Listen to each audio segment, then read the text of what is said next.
السلام علیکم ناظرین، آپ میرا یوٹیوب چینل دیکھ رہے ہیں، میں عامر احمد عثمانی۔ ناظرین، بعض اوقات ہم کسی شخصیت کے بارے میں اس کا ظاہری فن، اس کی صورت، اس کی اس طرح کی چیزیں دیکھ کر کوئی ذہن کے اندر ایک کانسیپٹ بنا لیتے ہیں کہ یار یہ آدمی ایسا ہوگا۔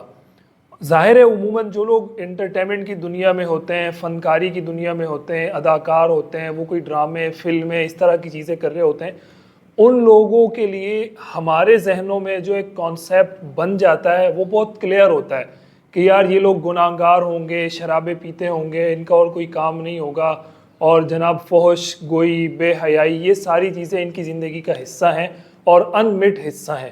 یہ ایک کانسیپٹ ہمارے دل و دماغ کے اندر بیٹھ جاتا ہے۔ ظاہر ہے ہم جس سوسائٹی میں زندگی گزار رہے ہیں، آنکھ کھول رہے ہیں، سانس لے رہے ہیں، وہاں پر اس طرح کی چیزیں عام ہیں کہ کوئی داڑھی منڈا اگر آپ کو نظر آئے گا تو فوراً سے آپ کے ذہن میں ایک گناہگار اور ایک سیاہکار اور ایک نافرمان، یہ سارے خیالات آنے لگ جائیں گے۔ اور کوئی داڑھی والا اگر آپ کو نظر آئے گا، سفید جبے میں، سفید لباس میں، امامے میں نظر آئے گا، تو اس کے لیے ہمارے ذہن میں ایک بہت اچھا پرسیپشن یا کانسیپٹ بن جائے گا۔ یہ ایک ظاہر ہے ایک مسلمان ظاہر کا ہی مکلف ہے اور عمومی طور پر ایسا ہی ہوتا ہے سوسائٹیز کے اندر۔ لیکن میں یہاں ایک بہت زبردست آپ لوگوں کے ساتھ اسٹوری شیئر کرنے لگا ہوں۔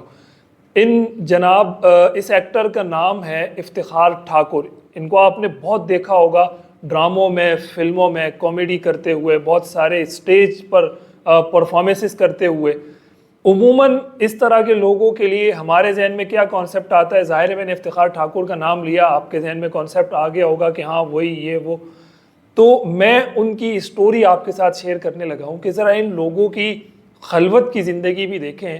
ان میں سے بہت سارے لوگ وہ ہوتے ہیں کہ جن کے ایمان کا درجہ ایک اچھے مسلمان سے بھی بہت اوپر والا ہوتا ہے۔ ہم لوگ شاید سفر کرتے ہوئے، ٹریول کرتے ہوئے، ادھر ادھر جاتے ہوئے کبھی اگر موقع ملتا ہے، ہمارے ذہن میں یہ خیال نہیں آتا ہوگا جو ان حضرات کے ذہن میں آتا ہے۔ ظاہر ہے ان کی جو ٹریولنگ ہے، ان کی جو وہ والی ہسٹری ہے، وہ بھی بہت بڑی ہوتی ہے۔ افتخار ٹھاکر کے ساتھ ایک سفر میں واقعہ پیش آیا۔ کیا واقعہ پیش آیا میں نہیں بیان کروں گا، میں چاہوں گا انہی کی زبانی آپ سنیں یہ واقعہ، اس کے بعد اس پہ بات کرتے ہیں۔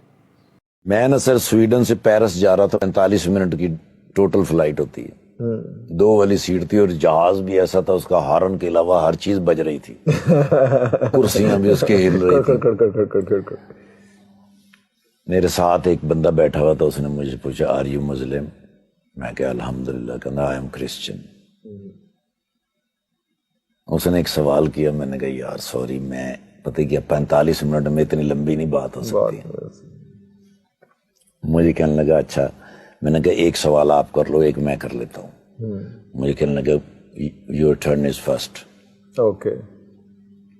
میں نے کہا حضرت مریم علیہ السلام، حضرت مریم پاک بی بی، تیرا اور میرا اس کے ساتھ کیا رشتہ ہے؟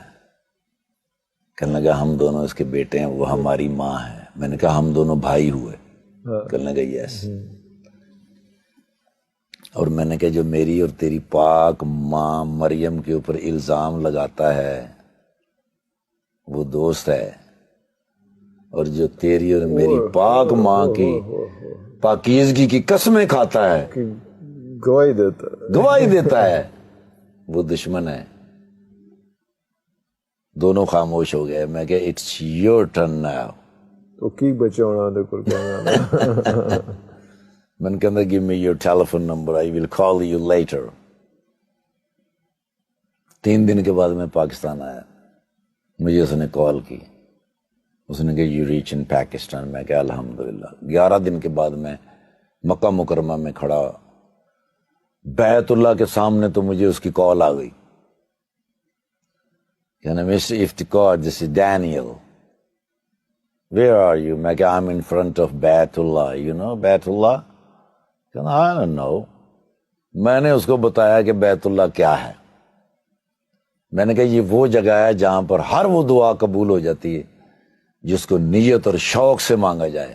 اللہ اکبر۔ تو کہنے لگا کیا دعا مانگی؟ میں کہا یہ کہ میں اور میرا بھائی دونوں بھی کبھی یہاں کھڑے ہوں۔ او تہاڈی خیر، فساد تبران۔ اس کا فون کٹ ہو گیا، اللہ۔ اس کا میسج آیا کہ مسٹر نذیر نمبر. میں نے ان کو ذکر کیا تھا, میں نے کہا سویڈن آیا تھا نذیر بھائی جان کے پاس, تو اس نے کہا give me your Nazir number. میں نے نذیر صاحب کا نمبر بھیجا اور ساتھ میں نے نذیر صاحب کو کال کی. میں نے کہا ڈینیل کی کال آئے گی, خیال رکھنا, میرا بھائی ہے. ایک دن مکہ مکرمہ میں رہا, اگلے دن پرائیویٹ ٹیکسی سے جناب میں جا رہا ہوں تو مجھے ڈرائیور نے کہا کہ حدود حرم مدینہ منورہ کی حدود میں داخل ہونے لگے ہیں, حضور سے اجازت بھی لے لیجئے اور درود شریف پیش کر دیجیے. بڑا مشکل کام ہے, بڑا مشکل کام ہے. وہاں حضور سے اجازت لی, مانگی, درود شریف پڑھا. حدود کے اندر میں انٹر ہوا ہوں تو سر میرے موبائل کے اوپر بلنک ہوا, mister Iftikhar Thakur, I was Daniel, I was Daniel. Now I am Muhammad Umar, اللہ اکبر. and you are in بیت اللہ, please pray for me. Pray for me. میں نے فوراً نذیر بھائی کو کال کی. میں نے نذیر بھائی, اس نے کہا ساری رات میرے پاس رہا ہے. میں نے کہا میرے مالک محمد رسول اللہ صلی اللہ علیہ وآلہ وسلم کے صدقے اتنے تحفے مجھے دیے زندگی میں, اس سے بڑا تحفہ کیا ہو سکتا ہے کہ ابھی تو میں حدود میں داخل ہوا تو تحفے آنے شروع ہوئے ہیں. مدینہ سے پرسکون جگہ کوئی نہیں ہے دنیا میں. 3-4 مہینے کے بعد جب میں وہاں گیا سویڈن, میں نے جا کے محمد عمر سے ملاقات کی. انہوں نے کہا گھر سے مجھے نکال دیا. کوئی نہیں خیر. میں نے ابھی یہ چھوٹا سا سٹور ڈالا ہے, اسی سٹور کے اوپر رہتا ہوں, اسی پہ رہتا ہوں, وہیں پہ کام چل. یس. 1 سال کے بعد وہ پاکستان آیا میرے پاس, تو ہماری ایک سٹار ہیں تھیں یہاں کی, بہت اچھی سٹار, سنگر بھی تھیں اور اداکارہ بھی بہت کمال تھی. میں نے ان سے ایک دفعہ پوچھا, میں نے کہا شادی کیوں نہیں کرتی؟ انہوں نے کہا میری ماں ہے, ماں کا خیال کون رکھے گا؟ میں کہا ماں جب دنیا سے چلی جائے گی, جانا تو ہے ہی, تمہارا خیال کون رکھے گا؟ ان سے میری ملاقات ہوئی تو انہوں نے کہا امی بہت بیمار ہیں. میں نے کہا امی تو بیمار ہیں ہی ہیں, میں نے جو بات کی تھی اس کے بارے میں کیا سوچا؟ انہوں نے کہا دیکھیں بڑا مشکل ہوتا ہے کسی شوبز کی لڑکی کا کسی کے ساتھ نکاح کر لینا اور اس کے بعد تانے سہنا ساری زندگی. میں نے کہا پھر بتاؤ کیا کرنا ہے, ہونا تو یہ چاہیے. اس نے کہا ٹھاکر بھائی آپ مجھ سے جتنا پیار کرتے ہیں, جتنا میرا احترام کرتے ہیں, جتنی میری ماں کا احترام کرتے ہیں, میں نے یہ سب کچھ آپ کے ذمہ کر دیا, جاؤ جو دل کرتا ہے کر دو. میں نے محمد عمر تو ادھر ہی تھا. اچھا وہ آلریڈی تھا ادھر. اسی کے چلو حضرت وہ بھی مان گیا. ہاں اتنے تو انہوں نے کہا بھائی آپ میرے بھائی تو ہیں ہی ہیں, مجھے لگتا ہے آپ میری امی بھی ہیں, میرے ابو بھی ہیں. مرشد ہیں. اللہ پاک کی رحمت اور برکت سے آج وہ دونوں سویڈن میں ہیں. اللہ بڑی خوبصورت زندگی گزار رہے ہیں, سکون کا لائف, بہترین بچوں کے ساتھ. ان کا اتنا اچھا لائف سٹائل ہے, جب بھی جاتا ہوں وہ اتنا پیار کرتے ہیں, اتنا احترام کرتے ہیں. یہ ہے مدینہ. مدینہ آپ کے لیے تحفے بھرے ہوئے رکھتا ہے ہر وقت کہ آپ صرف انٹر ہو جائیں, دعائیں قبول, جو آپ سوچ بھی نہیں سکتے وہ بھی قبول ہوتا جا رہا ہے. مدینہ دنیا کا سب سے میٹھا شہر ہے سر. فضا اچھی, ہوا اچھی, لوگ اچھے, نہ کوئی تیز چلتا ہے نہ کوئی اونچا بولتا ہے. اذان کی آواز بھی اور ایسی مزیدار اور میٹھی کہ دل کے اندر اتر جائے. لیکن آپ نے یہ گفتگو سنی, یہ واقعہ سنا, ایمان تازہ ہو گیا. میرا تو یقین کریں یہ واقعہ جب میں نے سنا میرا تو ایمان تازہ ہو گیا, میرا خدا پر یقین بڑھ گیا. اور مجھے شرم آنے لگی کہ یار اس طرح کے لوگوں کو دیکھتے ہی میں اپنے ذہن میں ایسا کانسیپٹ کیوں بنا لیتا ہوں. مجھے نہیں بنانا چاہیے.